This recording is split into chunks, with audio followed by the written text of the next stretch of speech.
అందరికీ నమస్కారం। ఈరోజు దేశంలోనే మహిళా బిల్లు అనేది ఒక పెద్ద చర్చగా మారిన విషయం మనందరికీ తెలిసిందే। ఈరోజు కేంద్ర ప్రభుత్వం దేశ రాజకీయాల్లో ఒక కీలక నిర్ణయం తీసుకుంటున్నామని కేంద్రం ఓవైపు చెబుతా ఉంది। పార్లమెంట్లో నారీ శక్తివంతం అధినియం ద్వారా మహిళలకు 33% రిజర్వేషన్ ఇస్తామని కేంద్రం చెబుతా ఉంది। అయితే ఇది మంచి నిర్ణయం, అందరూ స్వాగతిస్తారు। మహిళలు ఎదగాలనేదే మా కాన్సెప్ట్, అందరి కాన్సెప్ట్। మేము కూడా ఎవరైనా బీసీ సంఘాలైన ఎవరైనా దీనికి వ్యతిరేకం కూడా కాదు। అయితే ఈ సందర్భంగా ఒక సూటి ప్రశ్న వేస్తున్నా, 33%లో ఓబీసీ మహిళలకు హక్కు ఎక్కడ ఉంది, వారికి ప్రత్యేక స్థానం ఎందుకు కనిపించడం లేదు అనే ప్రశ్ననే ఈరోజు చర్చగా మారింది। ఇప్పుడు మహిళలంటే ఓ వర్గానికి సంబంధించిన వారు కాదు, సమాజంలో ఓబీసీ మహిళలు ఉన్నారు, కూలీలు ఉన్నారు, రైతులు ఉన్నారు, కష్టజీవులు ఉన్నారు, సింహభాగము మహిళలే ఉన్నారు ఓబీసీ వాళ్ళు। మరి వాళ్లకు రాజకీయాల్లో స్థానం లేకపోతే ఈ రిజర్వేషన్ అసలు ఎవరికి ఉపయోగపడుతుంది అనే సందేహము దేశం మొత్తం ఒక చర్చగా మారిన విషయం అని నేను ఈరోజు కేంద్ర ప్రభుత్వాన్ని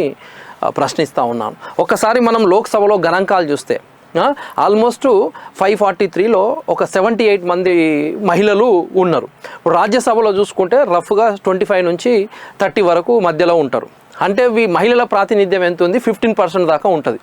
కానీ అందులో ఓబీసీ మహిళలది చూసుకుంటే నిజంగా ఎంత బాధాకరం విషయం అంటే కనీసం 5% కూడా దాటకుండా ఉన్నది। అంటే ఎంత దారుణమైన, అసలు ఓబీసీ మహిళలు కరువైపోయారు। అంటే స్పష్టంగా ఏంది, వెనుకబడిన మహిళలు ఇంకా చీకట్లోనే ఉన్నారు, అంధకారంలోనే ఉన్నారు, రాజకీయంగా సరైన ప్రాతినిధ్యం దక్కడం లేదనేది అక్షర సత్యం। ఇదేనా మహిళా సాధికారత అని ఈరోజు నేను సూటిగా ప్రశ్నిస్తున్నాను। ఇదేనా న్యాయం, ఒకసారి మీరు చెప్పాలని చెప్తున్నాను।